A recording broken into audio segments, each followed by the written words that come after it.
Ok les gars, je viens juste de trouver quelque chose de très inquiétant sur certains graphiques en particulier, et ceci pourrait nous donner une idée très claire de ce qui risque de se passer à l'avenir. Alors, on va assister à un mouvement majeur dans l'espace des crypto-monnaies, et ce graphique est vraiment alarmant à ce sujet, donc je vais vous expliquer surtout pourquoi dans un instant, on va discuter de tous les détails, on va discuter de ce qui m'inquiète un petit peu quant à la nature de ce prochain mouvement important, mais aussi la manière dont je compte l'aborder, bien entendu, c'est le principal, je suis parfaitement préparé, alors je vais partager avec vous ma stratégie au plus vite. Restez donc avec nous pour toutes ces infos. On va également discuter bien entendu du marché en général. On réalise actuellement des gains absolument incroyables sur les transactions que je partage avec vous au jour le jour, donc on va faire le point là-dessus. Bref, pas mal de choses à aborder au cours de la vidéo d'aujourd'hui. Restez donc avec nous du début jusqu'à la fin pour toutes ces infos.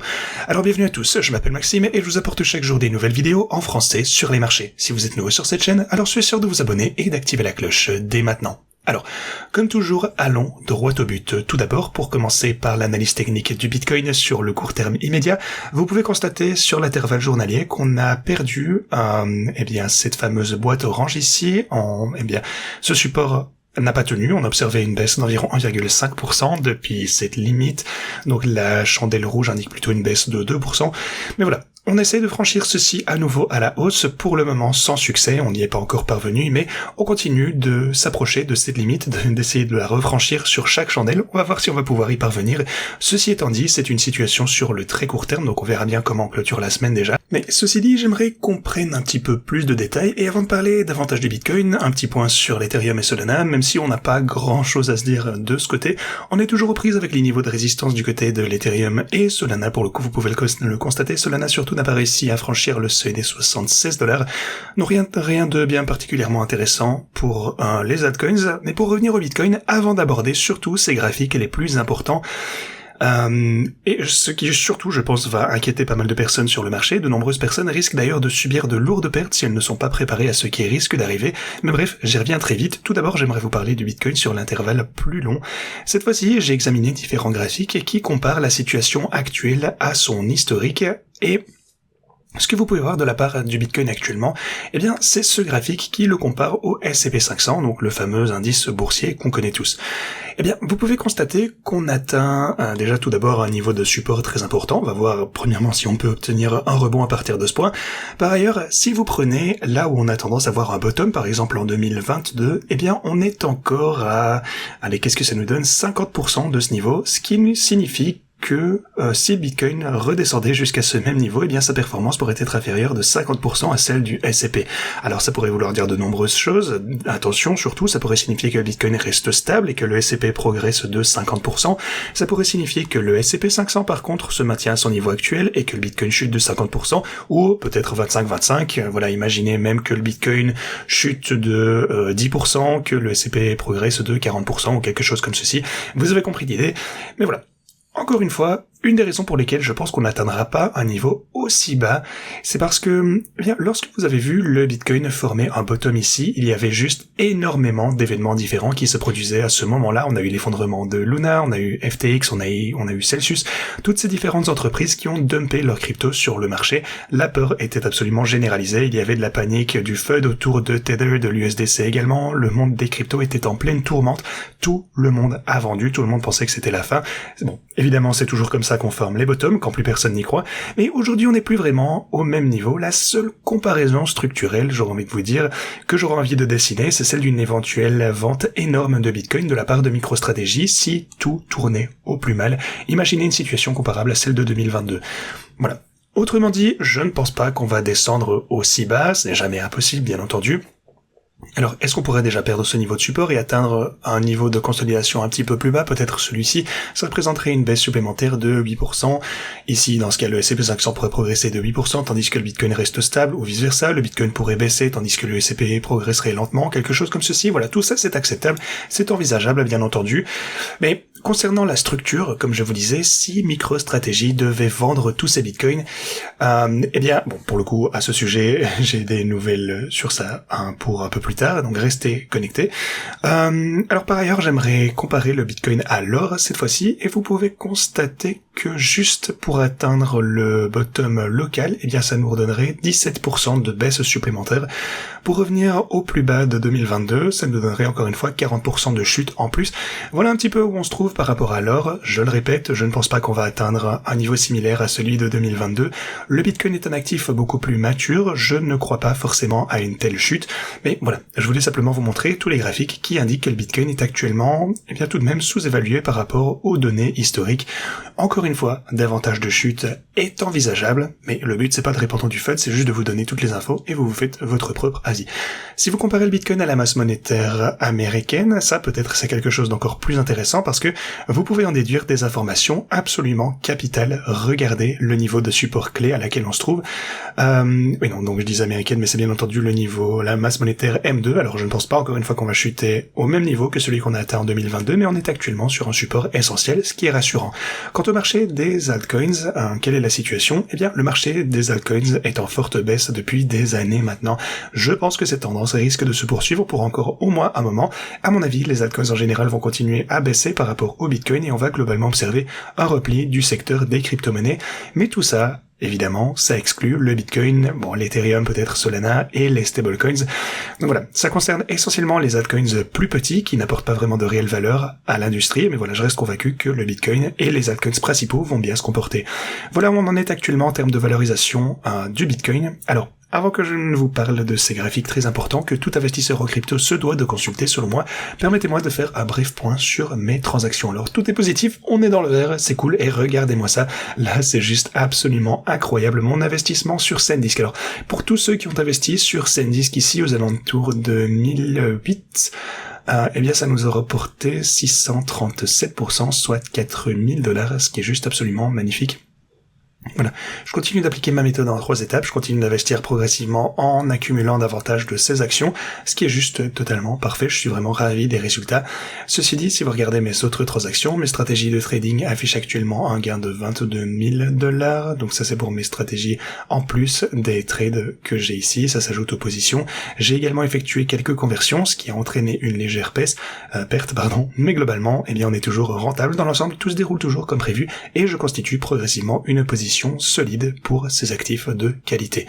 Un petit point sur Apple également, j'ai accumulé toutes les positions que j'avais de ce côté, donc je compte maintenant les convertir en position spot. Alors pour le coup, j'ai pas encore de position Apple, donc c'est quelque chose que j'attends avec impatience. J'attends de pouvoir me positionner un peu mieux, je vous tiendrai au courant à ce sujet bien entendu. À part ça, qu'est-ce qu'on a? On a Dell également qui continue de voir de belles performances. On a Oklo. Alors Oklo, comme vous le savez, j'ai commencé à trader à 49, on est actuellement à 44. Au lieu d'être en perte, on est en profit. Alors pour le moment, seulement 5% évidemment, mais la plupart des positions ont été accumulées, donc c'est déjà pas si mal. On va voir si on va pouvoir chuter davantage et renforcer encore plus ce trade. Ensuite, bien entendu, je convertirai, si toutes les positions sont remplies, en trade individuel. J'ai déjà réalisé 12% de profit grâce à levier de levier de 4, donc rien qu'avec l'algorithme de trading. Voilà, encore une fois, la situation, selon moi, est assez prometteuse. Mes stratégies crypto continuent d'acheter malgré la rechute. Pour moi, donc, tout se déroule comme prévu et je vous tiendrai informé au sujet de tout ceci prochainement. Ceci dit, si vous souhaitez utiliser mes stratégies de trading, notamment ma stratégie d'essai en 3 étapes que vous connaissez, rendez-vous en description de cette vidéo. Vous avez le lien juste ici pour vous inscrire avec Pionex par exemple. Cliquez juste ici, réclamez vos bonus de dépôt via ce lien et vous aurez ensuite accès à mes bots DCA. En un seul clic, vous pourrez configurer les stratégies sur n'importe lesquelles d'entre eux. Vous pourrez également utiliser ici mes bots de gris, donc n'hésitez pas à en profiter et inscrivez-vous également sur OKEx. Vous avez le lien juste ici. Alors, j'aborderai un petit peu plus en détail les fonctionnalités d'OKEx par la suite, mais il propose pour le moment toujours une offre de dépôt de 8%, surtout si vous souhaitez une plateforme d'échange avec une licence MiCA pour l'Union Européenne, n'hésitez pas donc à en profiter. Ok, pour continuer, alors ce qu'on observe de ce côté, c'est quelque chose qui est, pour être honnête, quelque peu inquiétant. Alors, même... c'est relativement effrayant en fait si on se souvient de ce qui s'est passé la dernière fois qu'on a eu une situation similaire, donc laissez-moi vous expliquer. Vous avez ici le prix du Bitcoin et vous pouvez constater que l'intérêt ouvert du côté du Bitcoin est en train d'augmenter largement. Pourquoi est-ce que c'est important? Parce que le Bitcoin n'a vraiment pas été actif récemment, vous le savez, tout le monde s'embête, c'est une capitulation de temps, on en discutait. Le Bitcoin a principalement latéralisé, vous pouvez voir cette fourchette ici, on a juste fluctué dans une range d'environ 7% pendant juste ce qui semble être une éternité, en fait 1, 2, 3 mois peut-être, peut-être, peu importe, on ne fait rien du tout. Par contre, l'effet de levier, lui, est en train d'exploser. Et vous savez ce qui se passe lorsque l'effet de levier augmente de manière exponentielle. Bien entendu, ça signifie qu'on risque d'assister à un mouvement important relativement bientôt. Alors, ça c'est déjà la première raison de cette raison qui m'inquiète. On est en train de se consolider, on latéralise, mais l'effet de levier, l'intérêt ouvert, le nombre de personnes qui parient sur le marché avec le levier a augmenté et ça nous indique qu'un mouvement important est imminent.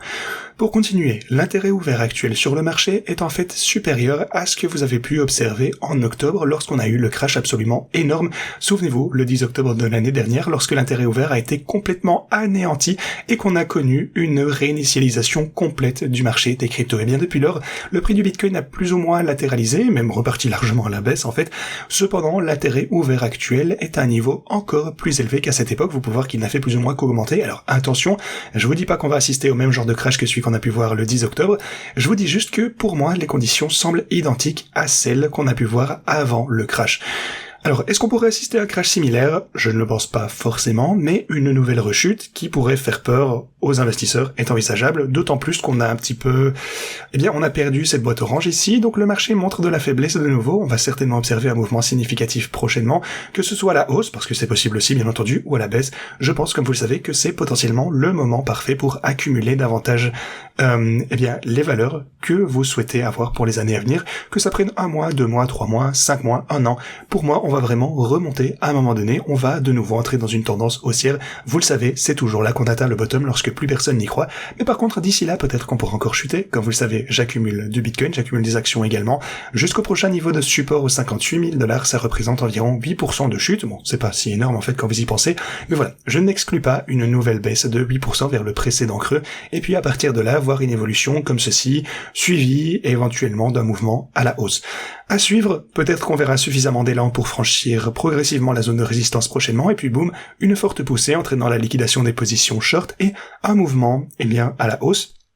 Certes, c'est possible, mais selon toute vraisemblance, compte tenu de la tendance actuelle, pour moi, il me semblerait plutôt probable qu'une légère rechute précède avant tout la formation d'un bottom pour repartir finalement à la hausse de manière plus durable. Un autre élément d'ailleurs le suggère, si on observe à nouveau l'intérêt ouvert, c'est vraiment le sujet principal de cette vidéo, vous l'aurez compris, et qu'on compare donc ceci au volume de transactions d'une journée complète, vous pouvez constater que l'intérêt ouvert est actuellement supérieur au volume qu'on peut voir quotidiennement. Alors, qu'est-ce que ça veut dire? En fait, ça coïncide généralement avec un fort effet de levier sur les marchés, comme on vient déjà de le voir, et ça signifie, une fois encore, qu'un mouvement important est imminent. Donc voilà, le but c'est jamais de répandre du fun, vous le savez, vous faites votre propre avis, mais je pense vraiment qu'il faut se préparer de la volatilité. D'ailleurs, un autre indicateur, c'est l'indice directionnel moyen, qui évalue la force d'une tendance, et il est actuellement à son niveau le plus bas depuis les 2 dernières années. Généralement, un indice aussi bas, ça annonce un mouvement significatif pour le Bitcoin. Encore une fois, que ce soit à la hausse ou à la baisse, ça reste à prouver, mais, encore une fois, le prix nous montre de la faiblesse. En d'autres termes, on doit se préparer à de la volatilité. Alors, quelles sont les probabilités? Je vous dirais peut-être 60% de chances de voir une nouvelle rechute et 40% qu'on parte finalement à la hausse. Encore une fois, prenez ça avec des pincettes. Mais la question, c'est bien entendu de savoir si on va pouvoir maintenir cette tendance. Ça, c'est la question primordiale à se poser. Pour le moment, je me prépare à l'éventualité d'une nouvelle rechute. Un élément déclencheur d'ailleurs, quelque chose qui sème actuellement la panique sur le marché, et peut-être que ça pourrait un peu faire boule de neige, c'est le fameux MSCI. Ça, c'est un indice qui regroupe le S&P 500 notamment, et ce qu'ils sont en train de proposer, ce serait en fait d'exclure les sociétés de trésorerie spécialisées dans les crypto-monnaies des indices boursiers mondiaux. Alors, concrètement, qu'est-ce que ça signifie? Souvenez-vous, d'ailleurs, on avait du fun l'année dernière au sujet déjà de MicroStrategy, parce que cette fameuse entreprise, qui est donc actuellement inclue dans ces indices, elle subit automatiquement une fameuse pression d'achat lorsque les gens, achètent simplement ces indices. Maintenant, si MicroStrategy venait à être retiré de ce genre d'indice, ça entraînera non seulement une baisse de la demande pour MicroStrategy, parce que les indices ne devront plus les inclure, vous le savez, les indices doivent déjà en acheter, bien entendu, principalement pour les compter parmi leur basket, mais éventuellement, potentiellement, davantage de ventes suite à un rééquilibrage des wallets MicroStrategy. Alors MicroStrategy a déclaré que les actifs numériques sont des actifs à part entière. Les fournisseurs d'indices doivent donc mesurer les marchés et non décider des actifs que l'entreprise sont autorisées à posséder. La proposition de MSCI la met donc en porte-à-faux avec les régulateurs, les marchés et ses clients. Encore une fois, le Bitcoin n'a pas besoin de MSCI et stratégie non plus, mais voilà le fait. Ils prennent la parole et abordent ce sujet, et ça c'est quelque chose qui montre qu'il s'agit d'une préoccupation légitime. En fait, s'ils se sentent obligés de se défendre, c'est quand même que ça les inquiète. Souvenez-vous, avant le 10 octobre, cette même proposition avait déjà été faite. Bon, pour le coup, elle avait été repoussée, retirée, mais maintenant elle refait surface. Alors pourquoi insister à nouveau avec ceci? Encore une fois, personne ne veut vraiment que ça devienne une réalité. Est-ce de la désinformation? Est-ce que c'est du FUD? Une simple tentative d'effrayer le marché, de la manipulation? C'est possible, j'en sais rien, mais peut-être que voilà finalement notre catalyseur qui nous poussera vers la dernière phase de baisse avant de finalement entamer ce bottom pour le nouveau marché haussier que tout le monde attend avec impatience. Voilà. Le fait que ce soit une réelle possibilité, que stratégie puisse être retirée de ces indices, c'est pas très encourageant, c'est vrai. Donc voilà. Encore quelques obstacles à surmonter. Est-ce que ça change quelque chose pour moi? Pas vraiment. Je continue d'acheter malgré la baisse, bien entendu. Je continue d'accumuler, mais n'oubliez pas que le Bitcoin traverse toujours une période difficile.